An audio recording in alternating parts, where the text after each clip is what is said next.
मैं मूल रूप से किसानों की विधानसभा से आता हूं, तो मेरा मूल मुद्दा किसानों से जुड़ा ही लगभग रहता है और आज भी उस किसानों से और युवाओं से ही रिलेटेड पॉलिटिकल बातें करने के लिए, ब्रीफिंग के लिए मैं यहाँ पहुंचा। तो जब जब मध्य प्रदेश के अंदर बीजेपी की सरकार रहती है, किसान के पेट पे लात और छाती पे गोली मारी जाती है और नंगा करके किसानों को मारा जाता है। ये घटना इस मध्य प्रदेश ने चाहे मंदसौर गोलीकांड के अंदर देखी हो, चाहे टीकमगढ़ के अंदर किसानों के कपड़े उतार के मारने को देखा हो, और जिस परिस्थितियों के साथ किसान की हालत आज की तारीख, और उसी का बदला किसान इस जिला पंचायत के चुनावों में, जनपद के चुनावों में और पंचायत के चुनाव में बीजेपी से लेके बताते हैं। आज हालात किसान की ये है कि जब हम लोगों की सोयाबीन की हम बोनी करते हैं, तब उसके बीज की कीमतें 10 से 15 हजार रुपए कुंटल तक हमें मिलता है। लागत किसान की सोयाबीन की 1,000 रुपए कुंटल जो मनमोहन सिंह जी के समय, कांग्रेस पार्टी के समय हुआ करती थी, उसकी कीमतें 4,500 रुपए कुंटल हुआ करती थी। और आप लोगों को जो खाने का तेल मिला करता था सोयाबीन का, वो लगभग 50 से 55 रुपए लीटर मिला करता था। आज जिस तरह की बीज की स्थितियां है, खाद की कालाबाजारी जो मध्य प्रदेश के अंदर चल रही है, आज डीएपी नदारद है। आज जो फसलों की हमारी बोनी चल रही है, चाहे कपास की चल रही हो, चाहे सोयाबीन की चल रही हो, चाहे मिर्ची की चल रही हो, अलग अलग फसलें जिनकी बोनी चल रही है, जिसमें सबसे महत्वपूर्ण डीएपी रहता है, आज बारिश आ चुकी है पर डीएपी सोसाइटियों से पूरी तरीके से गायब। किसान जिसको इंदिरा गृह ज्योति के माध्यम से 100 रुपए जो आम नागरिक को, और आम किसान को ही नहीं, हर नागरिक को एक अधिकार दिया था कि 100 यूनिट तक पर 100 रुपए बिजली का बिल आता था। आज उन्हीं गरीबों का, मध्यम वर्ग का 1-1 हजार, 2-2 हजार रुपए बिजली का बिल आ रहा है। पर अब यहाँ के मुख्यमंत्री नदारद दिख रहे हैं और कहीं झांझ मजीरा बजा रहे हैं, कहीं डांस कर रहे हैं। मुख्यमंत्री बने हो आप खरीदे हुए जनादेश के लिए, तो नाचना बंद करो। इस प्रदेश का किसान प्रताड़ित है, आम इंसान प्रताड़ित है, वो गरीब परेशान है, वो गौ माता है जिनके लिए 15 साल इन्होंने पहले भी गौशालाएं बंद करी। आज किसान की उस गौशालाओं को फिर खत्म करने की एक बड़ी साजिश इन्होंने कर दी, क्योंकि 20 रुपए रोज का जो चारा दिया जाता था गाय के लिए, उसे खत्म करके गाय को खत्म करना चाहते हैं, ताकि बीफ के अंदर सबसे बड़ा एक्सपोर्टर, क्योंकि मध्य प्रदेश में भोपाल के पास एक बड़ा स्लॉटर हाउस खुल रहा है, जिसको चलवाने के लिए जिसका टेंडर बीजेपी के एक बड़े नेता ने ले रहा है, और कहीं ना कहीं बीजेपी बीफ का एक्सपोर्ट कराने के लिए मध्य प्रदेश को बढ़ाना चाहती है और गाय का कत्ल कराने के लिए इस तरीके से उन गौशालाओं को बंद कराना चाहती है। स्पष्ट है। और कई और मुद्दे हैं जिनके ऊपर किसानों के साथ जो धोखा सरकार ने करा। कांग्रेस ने किसानों को मजबूत किया था, 27 लाख किसानों के कर्जे माफ करे थे, और उसमें जो बड़े बड़े झूठ ये फैलाते, वो किसान जिसको बीजेपी डिफाल्टर कहती थी, हम उसे कालातीत कर्जा कहते थे। 2 लाख तक का कालातीत लोगों का सभी का कर्जा हम माफ कर चुके थे। आधी से ज्यादा तहसीलों में रेगुलर किसानों के लिए भी 1 लाख तक का कर्जा हम माफ कर चुके थे, और पूरी तहसील में 50,000 से ज्यादा काम कर चुके थे।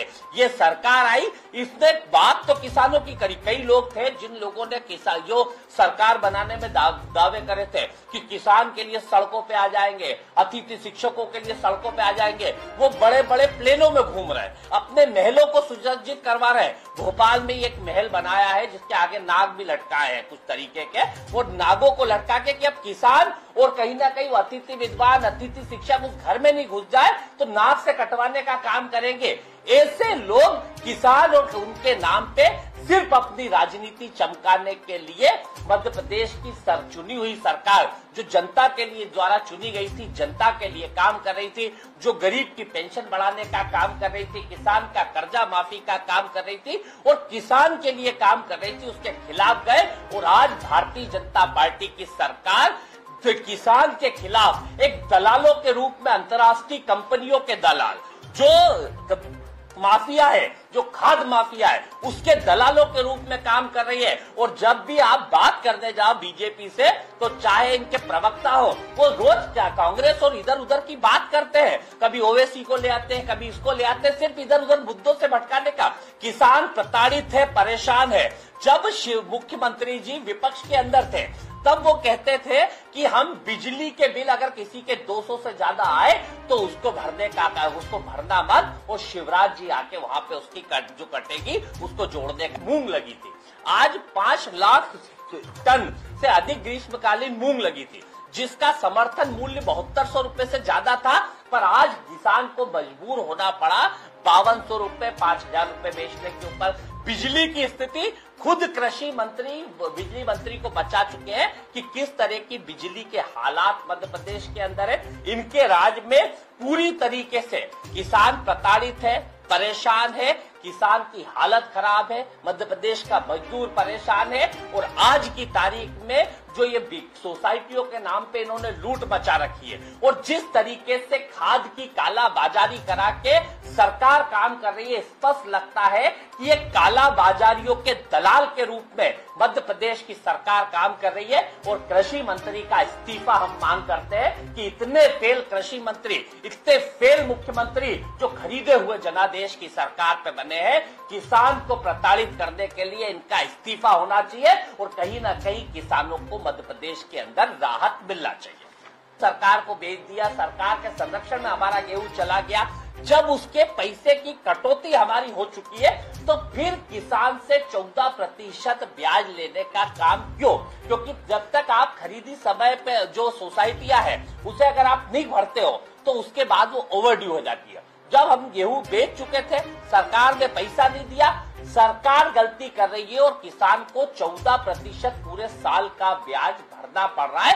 और सरकार ने ये सोची समझी साजिश के तहत कि कैसे किसानों को लूटा जाए और कैसे किसानों को लूट के जो सोसाइटियों को मजबूत करने का काम कहते हैं ना कि हम मजबूत कर रहे हैं, ये इसी लूट और झूठ के माध्यम से सोसाइटियों को मजबूत करना चाहते। सरकारी खरीदी जिसे कहते हैं कि समर्थन मूल्य के ऊपर खरीदी, पहली बार जब हम लोग सरकार में थे तब किसान को बोनस दिया करते थे, और उससे पहले जब सरकार से पहले 2018 में चुनाव आने वाले थे तो शिवराज जी भी बड़ी बड़ी बातें करके बोनस दिया करते थे। इस बार बोनस को खत्म कर दिया गया।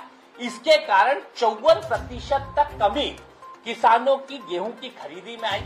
और उसके बाद भी आप देखिए किस तरह का माया जाल बुन रखा है। बड़े बड़े भाषण इन शहरों में देते हैं कि किसान को हम 0% ब्याज पे पैसा देते हैं। वो किसान जिसकी खरीदी पहले 15 मार्च से शुरू होनी चाहिए थी, उसने 15 मार्च से शुरू नहीं करी सरकार ने, उसे 25 मार्च तक बढ़ाया, फिर 25 मार्च से भी शुरू नहीं करी, उसे 28 मार्च बढ़ाया, 28 मार्च से भी शुरू नहीं करी, फिर 4 अप्रैल से जब खरीदी शुरू करी गई, हजारों लाखों किसानों ने सरकार बनाने में दावे करे थे कि किसान के लिए सड़कों पे आ जाएंगे, अतिथि शिक्षकों के लिए सड़कों पे आ जाएंगे। वो बड़े बड़े प्लेनों में घूम रहे हैं, अपने महलों को सुसज्जित करवा रहे हैं। भोपाल में एक महल बनाया है जिसके आगे नाग भी लटकाए हैं कुछ तरीके के, और नागों को लटका के कि अब किसान और कहीं ना कहीं अतिथि विद्वान, अतिथि शिक्षक उस घर में नहीं घुस जाए तो नाक से कटवाने का काम करेंगे।